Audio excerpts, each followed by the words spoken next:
Plastic प्रदूषण को संबोधित करने का भ्रम। भले ही हम आज प्लास्टिक का उत्पादन बंद कर दें, भले ही हम आज आखिरी प्लास्टिक की बोतल भी त्याग दें, यह हमारे महासागरों में कम से कम 400 से अधिक वर्षों तक मौजूद रहेगा। और फिर माइक्रो नैनो प्लास्टिक की यात्रा शुरू होती है। और इसलिए हमारे कैफेटेरिया में एक पोस्टर है जहां हम कहते हैं कि आप जानते हैं मैं नहीं देख सकता। हो सकता है कि आप अपने पोते पोतियों या परदादा परदादा पर पोते को न देख पाए, लेकिन मैं कहूंगा प्लास्टिक की बोतल। और मुझे लगता है कि यह सच है।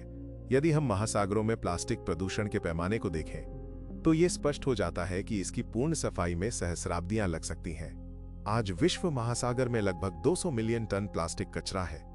इस बीच हर साल लगभग 20,000 टन निकाला जाता है। ये 1% के 100वें हिस्से से भी कम है मौजूदा मात्रा की तुलना में एक नगण्य अंश। इस दर से समुद्र को पूरी तरह से साफ करने में लगभग 10,000 वर्ष लगेंगे। और ये केवल तभी होगा जब हम आज से ही समुद्र में जाने वाले सभी प्लास्टिक को रोक देंगे। प्लास्टिक वर्तमान में पर्यावरण में ऐसी दर से प्रवेश कर रहा है जो इसे पर्यावरण से हटाने या कचरे में मध्यस्थता करने की हमारी क्षमता से कहीं अधिक है। आइए मान लें कि मानवता ने एक तकनीकी सफलता हासिल कर ली है, बाहरी संसाधनों का निवेश करता है और सफाई दक्षता को 5 गुना बढ़ा देता है। फिर भी इस प्रक्रिया में अभी भी लगभग 2000 वर्ष लगेंगे। हकीकत में हम प्रदूषण के वर्तमान वार्षिक प्रवाह का भी सामना नहीं कर सकते हैं। दशकों से जमा हो रहे प्रदूषण के परिणामों को खत्म करना तो दूर की बात है, न केवल हम जीव मंडल में जमा हुए सभी प्लास्टिक को हटाने में असमर्थ हैं, बल्कि ऐसा करने का प्रयास जीवित जीवों को भी खतरे में डाल सकता है। कुछ संगठन पहल कर रहे हैं, वे कचरा इकट्ठा करने, मृत कचरा पैच मृत स्थानों को जमा करने का प्रयास कर रहे हैं। वे बंदूक का पत्थर भी इकट्ठा कर रहे हैं। आप जानते हैं, जीव समुद्र की ऊपरी सतह की पहली परत का केवल 15 सेंटीमीटर हिस्सा ही छोड़ रहे हैं। तो वे जीव उस कृत्रिम सामग्री का उपयोग शिकारगाह घोंसला बनाने की जगह चारागाह के रूप में कर रहे हैं, या वे उन प्लास्टिक पर अंडे दे रहे हैं। इसलिए जब आप इन सभी प्लास्टिक को हटाते हैं तो आप उन सभी जीवों को भी हटा देते हैं। इसलिए निष्कासन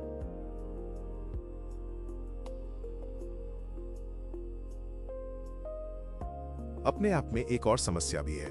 तो एक बार जब प्लास्टिक पर्यावरण में आ जाता है तो आप जानते हैं, इन प्लास्टिक को उन वातावरणों से हटाने का कोई रास्ता नहीं है, कोई उचित और हानि रहित तरीका नहीं है।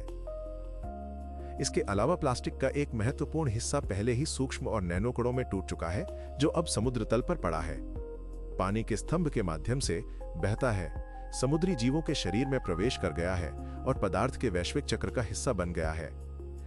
इन कणों को जाल से नहीं पकड़ा जा सकता या मैन्युअल रूप से एकत्र नहीं किया जा सकता।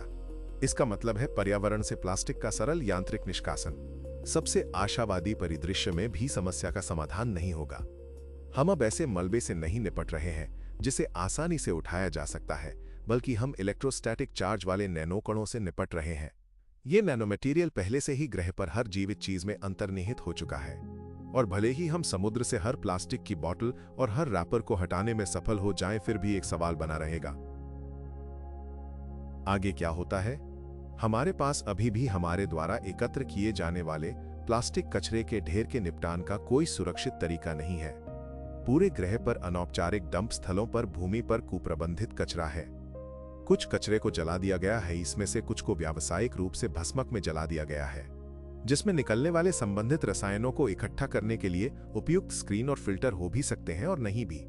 इसे उन देशों में खुले में गंदगी जलाने वाले परिदृश्यों में जलाया जाता है जो इतने समृद्ध नहीं है कि अन्य देशों द्वारा उन्हें निर्यात किए जाने वाले प्लास्टिक कचरे से निपटने के लिए उचित अपशिष्ट प्रबंधन सुविधाओं के मालिक हों। और फिर इसमें से कुछ निश्चित रूप से तथाकथित मान्यता प्राप्त अपशिष्ट प्रबंधन प्रणालियों में चला गया होगा, लेकिन जिसमें इसे लैंडफिल में जमीन के नीचे दफनाना शामिल हो सकता है, जहां निश्चित रूप से ये भविष्य में वर्तमान समस्याओं में लौट सकता है, या वास्तव में इसे वाणिज्यिक भस्मक में जला सकता है, लेकिन घटना की गुणवत्ता के आधार पर निश्चित रूप से उनके बारे में चिंताएं हैं।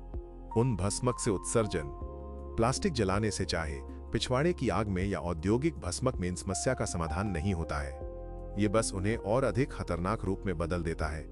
गर्म करने या जलाने पर प्लास्टिक की बड़ी वस्तुएं सूक्ष्म और नैनो प्लास्टिक में टूट जाती हैं, जो हवा में फैल जाती हैं, सतहों पर जम जाती हैं और वर्षा के साथ पानी और मिट्टी में प्रवेश कर जाती हैं। आग की लपटों में प्लास्टिक का गायब होना एक भ्रम है। जलाने से प्लास्टिक के छोटे से छोटे कणों में कई गुना तेजी से विखंडन होता है, बहुत ही सूक्ष्म और नैनोप्लास्टिक में, जो मानव स्वास्थ्य के लिए सबसे बड़ा खतरा पैदा करता है। और ये इलेक्ट्रोस्टैटिक रूप से चार्ज किए गए कण ही हैं जो मस्तिष्क और अन्य कोशिकाओं सहित शरीर में गहराई से प्रवेश कर सकते हैं, जहां वे कई प्रकार की बीमारियों को ट्रिगर करते हैं। जब आप प्लास्टिक को रिसाइक्लिंग सुविधा में डालते हैं तो सबसे पहले वे प्लास्टिक के टुकड़े और छोटे टुकड़े बनाने के लिए बड़े प्लास्टिक को टुकड़े टुकड़े कर देते हैं, और फिर उस टुकड़े टुकड़े करने के दौरान वे आपकी परिचित धुलाई का भी उपयोग करते हैं। आपको पता होता है कि धुलाई के दौरान प्लास्टिक पर मौजूद कुछ अवांछित सामग्री को हटाने के लिए उन्हें धोना होगा। सामग्री कई मेरा मतलब है कुल द्रव्यमान का विशाल प्रतिशत खो देती है, तो वे खोई हुई सामग्री अपशिष्ट जल धारा पुनर्चक्रण गतिविधियों प्रथाओं जलमार्गों में माइक्रोप्लास्टिक प्रदूषण को बढ़ावा देने में चली जाएगी। सरल और नियमित रिसाइक्लिंग सुविधा अरबों खरबों माइक्रोप्लास्टिक उत्पन्न कर सकती है और फिर इसे जारी कर सकती है।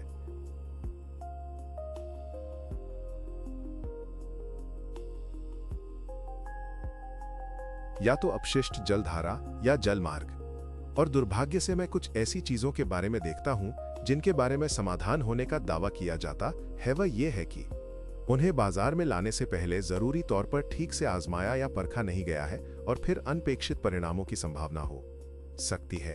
पायरोलिसिस। पहली नजर में ये एक तकनीकी चमत्कार जैसा लगता है। हम प्लास्टिक कचरा लेते हैं, उसे बिना ऑक्सीजन के 800 डिग्री सेल्सियस तक गर्म करते हैं और ईंधन प्राप्त करते हैं। कूड़े के ढेर के स्थान पर हमें गैस, तरल पदार्थ और छोटा कार्बन अवशेष मिलता है। आशाजनक लगता है ना? लेकिन इस तकनीक का एक दूसरा पक्ष भी है, अदृश्य और कहीं अधिक खतरनाक। उच्च तापमान अपघटन के दौरान प्लास्टिक यूं ही गायब नहीं हो जाता। पायरोलिसिस के साथ डायऑक्सिन और फ्यूरान का उत्सर्जन होता है, जो ग्रह पर सबसे जहरीले पदार्थों में से कुछ हैं। वे कार्सिनोजेनिक हैं, अंतःस्रावी तंत्र को बाधित करते हैं और मानव ऊतकों में जमा हो सकते हैं।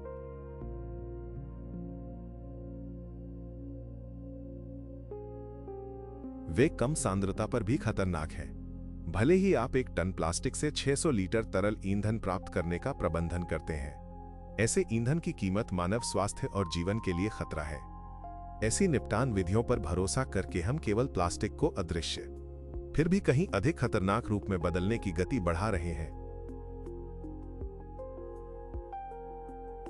मैं आपको याद दिला दूं कि अकेले समुद्र में मौजूद सूक्ष्म और नैनोप्लास्टिक की मात्रा पहले से ही मानव जाति सहित हमारे पूरे जीवमंडल को 3 गुना से अधिक नष्ट करने के लिए पर्याप्त है। इस बीच माइक्रोप्लास्टिक्स का विघटन जारी है, जिससे भारी मात्रा में नैनोप्लास्टिक्स उत्पन्न हो रहे हैं। डॉक्टर केनर का उदाहरण याद करें। एक माइक्रोप्लास्टिक कण अरबों नैनोकणों में विखंडित हो सकता है।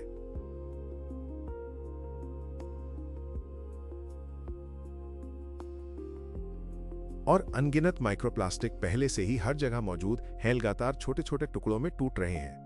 ये प्रक्रिया मानवता और हमारे आसपास की हर चीज के विनाश को प्रेरित कर रही है। आज कई लोगों ने इस संकट को एक व्यवसाय में बदलना शुरू कर दिया है। वे सभी प्रकार के तरीकों का आविष्कार कर रहे हैं जो शरीर से माइक्रोप्लास्टिक को हटा देते हैं, और लोग इन उपचारों के लिए बड़ी रकम चुकाने को तैयार हैं।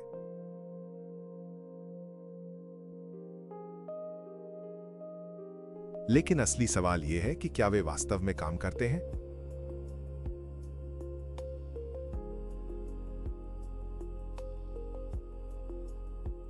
आज स्वास्थ्य देखभाल और यहां तक कि कुछ वैज्ञानिक हलकों में मानव शरीर से माइक्रोप्लास्टिक को साफ करने के कथित तरीकों के बारे में चर्चा बढ़ रही है। विभिन्न प्रकार के दृष्टिकोणों को बढ़ावा दिया जा रहा है, जिनमें प्लाज्माफेरेसिस, हेमोसर्प्शन, यांत्रिक निस्पंदन उपकरण, आहार अधिशोषक और शरीर को विषहरण करने का दावा करने वाले तथाकथित प्राकृतिक पूरक शामिल है। पहली नजर में यह सब उचित लगता है। अगर शरीर में कुछ विषाक्त है, इसे हटाया जाना चाहिए। लेकिन सच्चाई ये है कि ये तरीके वास्तव में समस्या का समाधान नहीं करते हैं। मुझे नहीं लगता कि रक्त से सूक्ष्म नैनोप्लास्टिक को फिल्टर करने के लिए कोई वैज्ञानिक रूप से सिद्ध तकनीक मौजूद है।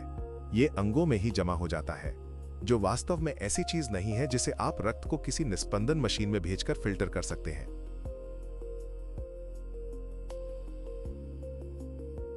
नैनोप्लास्टिक पहले ही मानव कोशिकाओं के अंदर प्रवेश कर चुका है। वे न केवल एक अवांछित मेहमान की तरह रक्त प्रवाह में घूम रहे हैं, आप आसानी से उन्हें बाहर निकाल सकते हैं। वे शरीर के आंतरिक वातावरण का हिस्सा बन गए हैं। हाँ, हम शरबत या फिल्टर प्लाज्मा से खून को साफ कर सकते हैं, लेकिन ऐसी प्रक्रियाएं वास्तव में कितनी प्रभावी हो सकती हैं? हमने प्लास्टिक का उत्पादन और इन सामग्रियों का उपयोग शुरू किया, जिसके बहुत सकारात्मक प्रभाव हैं। अस्पताल में जब मैं अपने दैनिक कार्य वातावरण में चारों ओर देखता हूं, तो मुझे लगता है कि अस्पताल में मैं जो कुछ भी छूता हूं उसका 80% प्लास्टिक का होता है, मेरे दस्ताने से लेकर, और शायद मशीन का 80-90% हिस्सा प्लास्टिक से बना है।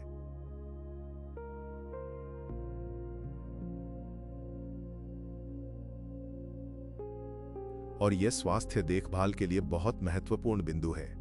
इसके अलावा रक्त शुद्धिकरण प्रक्रियाओं के लिए उपयोग किए जाने वाले समाधानों में भी प्लास्टिक होता है। जब तुम बीमार हो जाओ,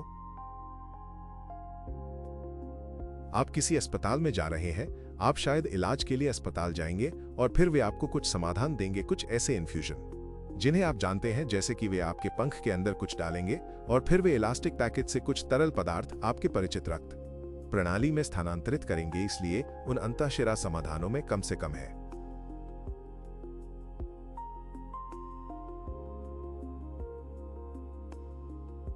प्रति लीटर 62 माइक्रोप्लास्टिक कण। तो ये मानव प्रणाली रक्त प्रणाली में प्रत्यक्ष स्थानांतरण एक्सपोजर माइक्रोप्लास्टिक है।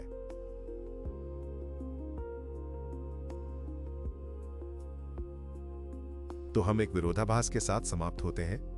हम प्लास्टिक के दुष्परिणामों को खत्म करने के लिए प्लास्टिक का उपयोग कर रहे हैं। ऐसी प्रक्रियाएं वास्तव में समग्र विषाक्त भार को कम कर सकती हैं, लेकिन वे मुख्य मुद्दे का समाधान नहीं करती हैं। वे कोशिकाओं से प्लास्टिक नहीं निकालते हैं, उसके इलेक्ट्रोस्टैटिक चार्ज को बेअसर नहीं करते हैं, बाधित सिग्नलिंग मार्गों को पुनर्स्थापित न करें और मस्तिष्क प्रतिरक्षा प्रणाली या माइटोकॉन्ड्रिया की रक्षा न करें। किसी व्यक्ति को ऐसे तरीकों को आजमाने का पूरा अधिकार है। ये उनकी व्यक्तिगत पसंद है, लेकिन ये महत्वपूर्ण है कि भ्रम न पालें। वे प्रक्रियाएं खोया हुआ स्वास्थ्य वापस नहीं लाएंगी। इसके अलावा प्लास्टिक केवल पैकेजिंग और घरेलू सामानों के लिए उपयोग की जाने वाली सामग्री नहीं है। यह आधुनिक उद्योग, स्वास्थ्य देखभाल, परिवहन, इलेक्ट्रॉनिक्स निर्माण और यहां तक कि अंतरिक्ष प्रौद्योगिकी की रीढ़ है।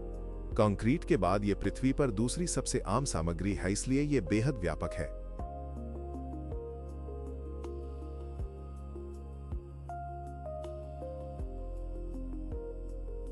मुझे लगता है कि आगे बढ़ते हुए यह वास्तव में महत्वपूर्ण होगा कि हम प्लास्टिक के महत्वपूर्ण उपयोग को बरकरार रखें, क्योंकि प्लास्टिक यहां दुश्मन नहीं है। यह प्लास्टिक का उत्पादन न करने के बारे में कोई संधि नहीं है। यह प्लास्टिक प्रदूषण को समाप्त करने के बारे में एक संधि है कि प्लास्टिक के उत्पादन को समाप्त करने के बारे में, और प्लास्टिक में स्पष्ट सामाजिक लाभ लाने की क्षमता है। इसीलिए आज मुख्य लक्ष्य प्लास्टिक उत्पादन को रोकना नहीं है, बल्कि मानव स्वास्थ्य और पर्यावरण पर सूक्ष्म और नैनो प्लास्टिक के प्रभाव को कम करने के तरीके खोजना है। झूठी आशा पैदा करना बेहद खतरनाक है। यह वास्तविकता की गलतफहमी और बुनियादी अज्ञानता से उत्पन्न होता है। हमें याद रखना चाहिए कि सबसे खतरनाक प्लास्टिक कण वे छोटे होते हैं जो हमारी कोशिकाओं में प्रवेश कर सकते हैं।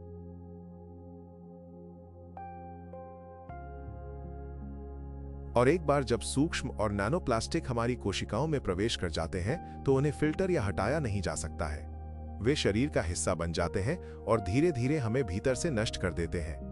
सबसे गंभीर समस्या यह है कि इस सामग्री का कितना हिस्सा हमारे अंदर प्रवेश करता है, इस पर हमारा कोई नियंत्रण नहीं है। नैनो प्लास्टिक त्वचा में भी प्रवेश कर सकता है। उदाहरण के लिए, जब हम समुद्र में तैरते हैं या धूप में लेटे होते हैं। और हम नैनो प्लास्टिक्स के बारे में क्या कर सकते हैं, जो एक बार सांस के जरिए सीधे मस्तिष्क में पहुंच जाते हैं और न्यूरॉन्स को नष्ट करना शुरू कर देते हैं। नैनो प्लास्टिक्स जीवमंडल और मानवता सहित सभी जीवन के लिए सबसे खतरनाक पदार्थों में से एक है। फिर भी प्लास्टिक को पूरी तरह से त्यागना मूर्खतापूर्ण होगा, क्योंकि ऐसा करने से भारी वैश्विक नुकसान होगा। प्लास्टिक सहित सिंथेटिक पॉलीमर दवा और नैनो टेक्नोलॉजी से लेकर लचीले इलेक्ट्रॉनिक्स, एआई के लिए न्यूरोमॉर्फिक हार्डवेयर, एरोस्पेस संरचना और ऑटोमोटिव विनिर्माण और निर्माण तक अनगिनत आधुनिक उद्योगों की रीढ़ है। उनकी बहुमुखी प्रतिभा, आकार देने और प्रसंस्करण में आसानी, अन्य नैनो मटेरियल के साथ अनुकूलता और स्केलेबिलिटी ने उन्हें हमारी आधुनिक प्रगति का आधार बना दिया है।